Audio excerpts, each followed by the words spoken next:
A tutti voi buonasera, le trasmissioni di Rai 3 proseguono ora a diffusione regionale. Da ciascuna delle nostre sedi verranno trasmessi i telegiornali regionali.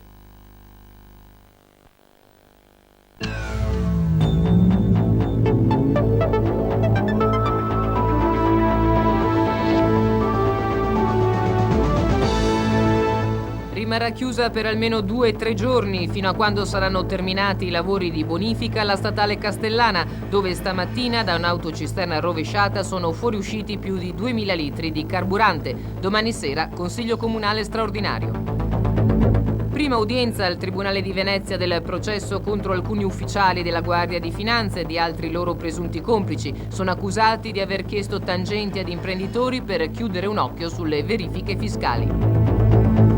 Ultimo atto della crisi alla provincia di Padova per protesta contro il presidente Renzo Sacco, dimissioni irrevocabili della maggioranza dei consiglieri e ora è in arrivo un commissario. Calcio, il Venezia rompe l'incantesimo al gol segnato dall'Udinese e rilancia la squadra di Novellino in campionato, ma è già tempo di Coppa Italia, domani sfida sul campo della Juventus. E buonasera dalla seconda edizione del telegiornale del Veneto. Dunque ancora incidenti sulle strade della nostra regione, incidenti che hanno causato danni ambientali, in un caso la morte e il ferimento di alcuni ragazzi nell'altro. E iniziamo proprio dall'incidente accaduto stamattina vicino a Trebaseleghe sulla Castellana. Qui un'autocisterna carica di carburante, di combustibile, si è rovesciata sulla statale. Metà del carico è uscito fuori. La Castellana è stata chiusa e lo rimarrà anche nei prossimi giorni fino a che non saranno terminate le operazioni di bonifica. Ma sentiamo Simonetta Simoni. Le strade dell'Interland veneziano stanno diventando famose grazie a Onda Verde. Non c'è giorno che non si parli di una strada chiusa, di una coda chilometrica oppure di incidenti. Qui siamo sulla Castellana. Questa mattina c'è stato un rovesciamento di un'autocisterna che conteneva benzina verde e gasolio. Il sindaco Tosetto è furibondo per questo perché da anni denuncia la pericolosità di questa strada. Sì, semplicemente non voglio essere complice di un delitto annunciato, perché qui siamo di fronte a un delitto che succederà, a dei morti per colpa di qualcuno. Noi siamo un comune ad alto rischio ANAS e spiego cosa vuol dire il rischio ANAS. È il peggiore dei rischi, perché puoi essere avvelenato da metilene come qualche anno fa, puoi esplodere, ti può bruciare la casa, puoi finire arrosto, non sai come puoi finire. E questo è un rischio vergognoso. Però... Su questa strada, mi scusi, passano tutti i petroli e tutti i gas per andare a Bassana, Castelfranco? Da Marghera? Sì, e tantissime altre miscele non identificate. Qui passa di tutto perché è l'unica arteria che permette questo tipo di collegamento.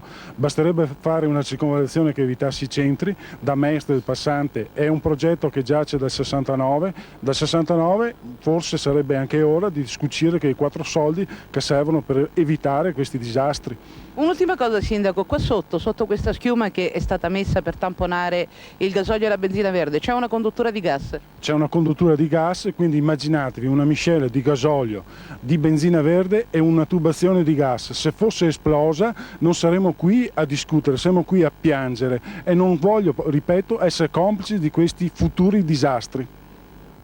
Avete sentito il sindaco e questa sera a Trebaseleghe si terrà Consiglio Comunale straordinario proprio sulle tematiche che avete appena ascoltato. Dicevamo in apertura di un altro incidente che ha seminato la morte sabato sera nel Trevigiano a Ponte della Priula. Un'auto di grossa cilindrata guidata da un marocchino in stato di ebbrezza e con regolare permesso di soggiorno è piombata su un gruppo di ragazzi che erano fermi davanti alle giostre allestite nella località proprio per la sagra di San Carlo. Uno dei ragazzi è morto, gli altri 5 sono rimasti feriti anche gravemente, ma sentiamo i particolari da Massimo Zennaro. Alcol e velocità, una miscela che a Ponte della Priula nel Trevigiano ha causato un'altra tragedia. Questa volta la vittima è un 15enne di Lovadina di Spresiano, Ivan Casagrande, che è stato investito e ucciso da un'auto guidata da un cittadino marocchino. È notte, sono da poco passate le 22 e a Ponte della Priula è in corsa la festa paesana. Un'auto a forte velocità abbatte le transenne e investe un gruppo di ragazzi fermi davanti ad una giostra. Il bilancio è molto pesante, un ragazzo morto e altri 5 feriti, uno in gravi condizioni. Subito dopo l'incidente e in un clima di forte tensione, i 2 cittadini marocchini sono stati fermati. Al test del palloncino hanno fatto registrare una forte presenza di alcol. L'autista, un marocchino che lavora e ha un regolare permesso di soggiorno, è stato denunciato per omicidio colposo e guida in stato di ebbrezza. Un fatto che ancora una volta vede protagonista un cittadino extracomunitario. Poco più di un anno fa un cittadino jugoslavo investì e uccise un altro ragazzo. Episodi che rischiano di esacerbare gli animi in una zona dove la presenza di stranieri, quasi tutti con un lavoro irregolare, è massiccia. Avete sentito l'altra tematica che si è aperta a seguito di questo incidente, e questa sera anche qui al municipio di Susegana ci sarà un incontro informale fra i consiglieri comunali convocati dal sindaco Michele Bordignon, leghista, sulla richiesta di intervento dell'esercito nel paese, avanzata dopo l'incidente, per affrontare il problema degli extracomunitari irregolari che si aggiungono ai 400 regolari impegnati nelle aziende della zona. Cambiamo argomento, parliamo di cronaca giudiziaria. Condannato a 3 anni e a 3 milioni di multa per truffa aggravata. Così ha deciso il Tribunale di Vicenza sul caso dell'argentino Don Riccardo Arganaraz, 62 anni, fondatore della comunità religiosa Conoimia. Vittima della truffa, un'anziana donna che si è rivolta a lui per la guarigione di una sorella malata di tumore, per cui versò anche 800 milioni. Il Tribunale ha anche disposto che l'imputato risarcisca i danni. Don Riccardo invece è stato assolto da altri 5 casi su cui era accusato di circonvenzione di incapace. Ulteriori particolari questa sera nel TG della terza edizione. Ed è stata battezzata la Tangentopoli con le stellette, cioè l'inchiesta che nel dicembre dello scorso anno ha portato in carcere per corruzione e concussione alti ufficiali della finanza di Venezia e imprenditori che per evitare o ammorbidire le verifiche fiscali avrebbero pagato l'auto in mazzette. Oggi davanti al Tribunale di Venezia, presidente Licia Marino, si è aperto il processo. Assente il principale imputato, il colonnello Mauro Petrassi, all'epoca comandante della tributaria di Mestre. Il nucleo anti-evasione fiscale della finanza, che tramite il suo legale ha chiesto il patteggiamento della pena, 2 anni, ma il PM Pavone si è opposto. Patteggiamento in vista invece per altri 3 imputati, 2 imprenditori e un finanziere, le cui posizioni sono state stralciate. Il processo riprenderà il 23 novembre. E a coordinare tutta l'inchiesta, che è stata veramente onerosa, c'era il pubblico ministero veneziano Francesco Saverio Pavone. Milva Andriolli lo ha intervistato, vediamo. Dottor Pavone, la Tangentopoli che ha coinvolto alcuni alti ufficiali della Guardia di Finanza di Venezia, se vogliamo paragonarla all'inchiesta di Milano, con le cifre a che punto siamo? Molto più alte? Sicuramente molto più alte per quanto riguarda i singoli episodi, perché qui abbiamo avuto almeno 2 episodi di circa 2 miliardi di concussione. Per l'insieme dell'inchiesta a quanto siete già arrivati? A occhio e croce sui circa 6 miliardi. Fenomeni isolati o fenomeni che potrebbero, come dire, hanno coinvolto l'istituzione? Ci siamo limitati soltanto a poche mele marce? L'indagine, ovviamente facendo riferimento a responsabilità personali, accerta quello che viene a carico delle persone. Per quanto riguarda l'istituzione, io credo che la stessa sia colpita esclusivamente nel suo onore dai comportamenti delittuosi degli appartenenti, che poi possono essere solo questi o qualcun altro magari non scoperto. In ogni caso, a mio avviso, non coinvolge l'intera istituzione. Anche nell'imprenditoria del nord-est si bussa alla porta giusta per evitare i controlli? Anche questo è sintomatico che probabilmente avevano anche loro qualcosa da nascondere, perché diciamo che non si accetta facilmente pagamenti di queste somme se la contabilità è in regola. Passiamo alla pagina sindacale. Sono in agitazione gli addetti agli uffici imposte dirette, registro e IVA di tutto il Veneto. E stamane a Venezia c'è stata anche una manifestazione. Per noi c'era Monica Busetto, vediamo. Diventare un'operazione puramente di facciata è il rischio che corre la riforma dell'amministrazione finanziaria secondo i sindacati. Il nodo, la partenza in Veneto di 22 uffici unici delle entrate. Dovrebbero evitare ai cittadini la spola fra uffici diversi e dare risposte su imposte dirette, registro e IVA attraverso un solo funzionario. Ma, obiettano i sindacati, serve una programmazione della formazione decente, visto che sinora le professionalità sono sempre state molto settoriali e per ottenerla hanno proclamato lo stato di agitazione, culminato oggi con una giornata di sciopero regionale. Al contribuente del Veneto bisogna dare una risposta chiara, precisa su quello che il fisco vuole.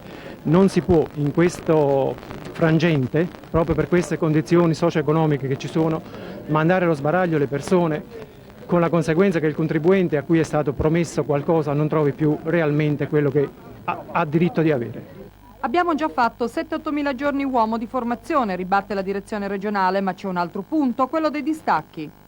Provvedimenti che sono stati predisposti unilateralmente dall'amministrazione perché è venuto a mancare, il suggello di un accordo a livello regionale. Non si possono deludere i contribuenti senza dare risposte, replica la direzione regionale del Dipartimento Entrate. Da qui l'esigenza di distaccare in ambito provinciale per non più di 3 mesi in missione gli impiegati dagli uffici IVA, quelli unici attivati o in fase di attivazione. Oggi intanto solo a Venezia sono rimasti chiusi gli uffici IVA, registro e imposte dirette ed è rimasto inattivo il servizio telefonico per il pubblico. La pagina politica con la crisi ormai aperta alla provincia di Padova. Oggi ci sono state le dimissioni di 19 consiglieri, 17 di questi sono della maggioranza e a giorni intanto potrebbe arrivare il commissario. Ce ne parla Maria Luisa Vincenzoni. Si sono dimessi oggi 19 consiglieri provinciali a Padova. Questo significa nuove elezioni entro primavera. Nei giorni scorsi il presidente Renzo Sacco, ex della Lega, aveva licenziato con una lettera tutti e 8 gli assessori in giunta: popolari, democratici di sinistra, verdi, patto dei democratici ed ex leghisti. Ma il centro-sinistra e la Lega Nord hanno raccolto e ottenuto le firme di dimissioni della maggioranza del Consiglio. La causa scatenante della crisi è stata il rinnovo della concessione dei trasporti extraurbani alla società Sita per 5 anni. Il centro-sinistra sollecitava una nuova gara d'appalto entro 1 anno e mezzo. Sacco non ne voleva sentir parlare. C'era indubbiamente una situazione di malessere qui che è sfociata in questa situazione. Alla fine erano emerse differenze di fondo, punti di vista direi diametralmente opposti, per cui si era arrivati ad una situazione per la quale io ho creduto che non fosse più possibile andare avanti. Ecco il perché io ho revocato gli assessori dal loro incarico 1 settimana fa. Quello che è accaduto a Padova era, penso, la conseguenza di un accordo politico tra Sacco, il Polo e la Liga, insomma il primo terreno su cui misurare la nuova alleanza che è già nei fatti a livello regionale tra queste due forze politiche. Ed è tutto per questa prima parte del TG, ora la linea va a lunedì sportivo con Giovanni Stefani, noi ci vediamo più tardi.